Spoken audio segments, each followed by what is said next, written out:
சலாம் கைஸ். இந்த பதிவு வந்து பார்த்தீங்கன்னாக்கா என்ன பதிவுனாக்கா ஆயர் கர்பாவ்னுவாங்க.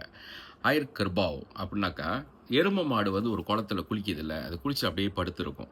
முடிஞ்ச அளவுக்கு அதை ஓட்டி விட்டுட்டு அது படுத்திருந்த இடத்துல வந்து அந்த ஒரு போத்தை அதாவது மினரல் போத்தலில் வந்து 1 லிட்டர் போத்தலில் வந்து 1/4 லிட்ரு பிடிச்சிக்கோங்க. அப்படி இல்லைன்னா ஒரு போத்தை பிடிக்கிறனா கூட நீங்கள் பிடிச்சிக்கலாம்.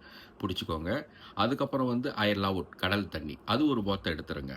எடுத்துட்டு ஒரு பெரிய ஒரு போத்தலா பார்த்து, இல்ல ஒரு அண்டாவா பார்த்து 2யும் அதில மிக்ஸ் பண்ணி ஊத்திட்டு, கல் உப்பு 1 பொடி, கல் உப்பு 1 பொடி அதில கலந்து நல்லா கரைச்சிட்டு, இத செய்யற நாள் வந்து எதுன்னு பார்த்தீங்கன்னாக்கா, செவ்வாய்க்கிழமை 3:45லேருந்து 4 மணிக்குள்ளார செஞ்சிரணும்.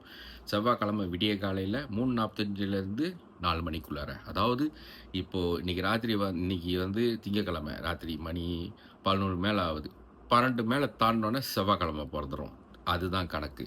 அப்ப 12 மணிக்கு மேல செவ்வாய்க்கிழமை பொறந்தோனே விடியகாலை 3:45லேருந்து 4 மணிக்குள்ள செஞ்சிரணும். இந்த தண்ணி என்னத்த செய்யணும்னாக்கா, நீங்க பாய்க்கிற மோட்டரோ, காடியோ, இல்ல பேஹோ வச்சிருப்பீங்க, லோரி வச்சிருப்பீங்க. ஓகே. இந்த மேரி கண்ட்ராஹான் அது மேலே தெளிச்சு விடுங்க.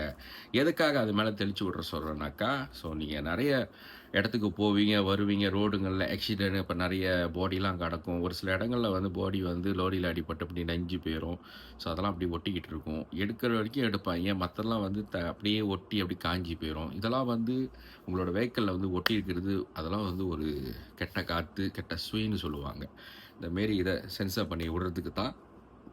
அதே வேறு யாராவது உங்கள் மேலே ஏதாவது ஏவி விட்டுருந்தா கூட உங்களோட மிஷின்ஸ் வந்து வெளியே எங்கே வேலைக்கு போகிறது கூட தடுங்களாக இருக்கும். இதெல்லாம் வெட்டி விடுறதுக்கு தான் இந்த தண்ணி. Okay guys. ஓகே, சலாம்.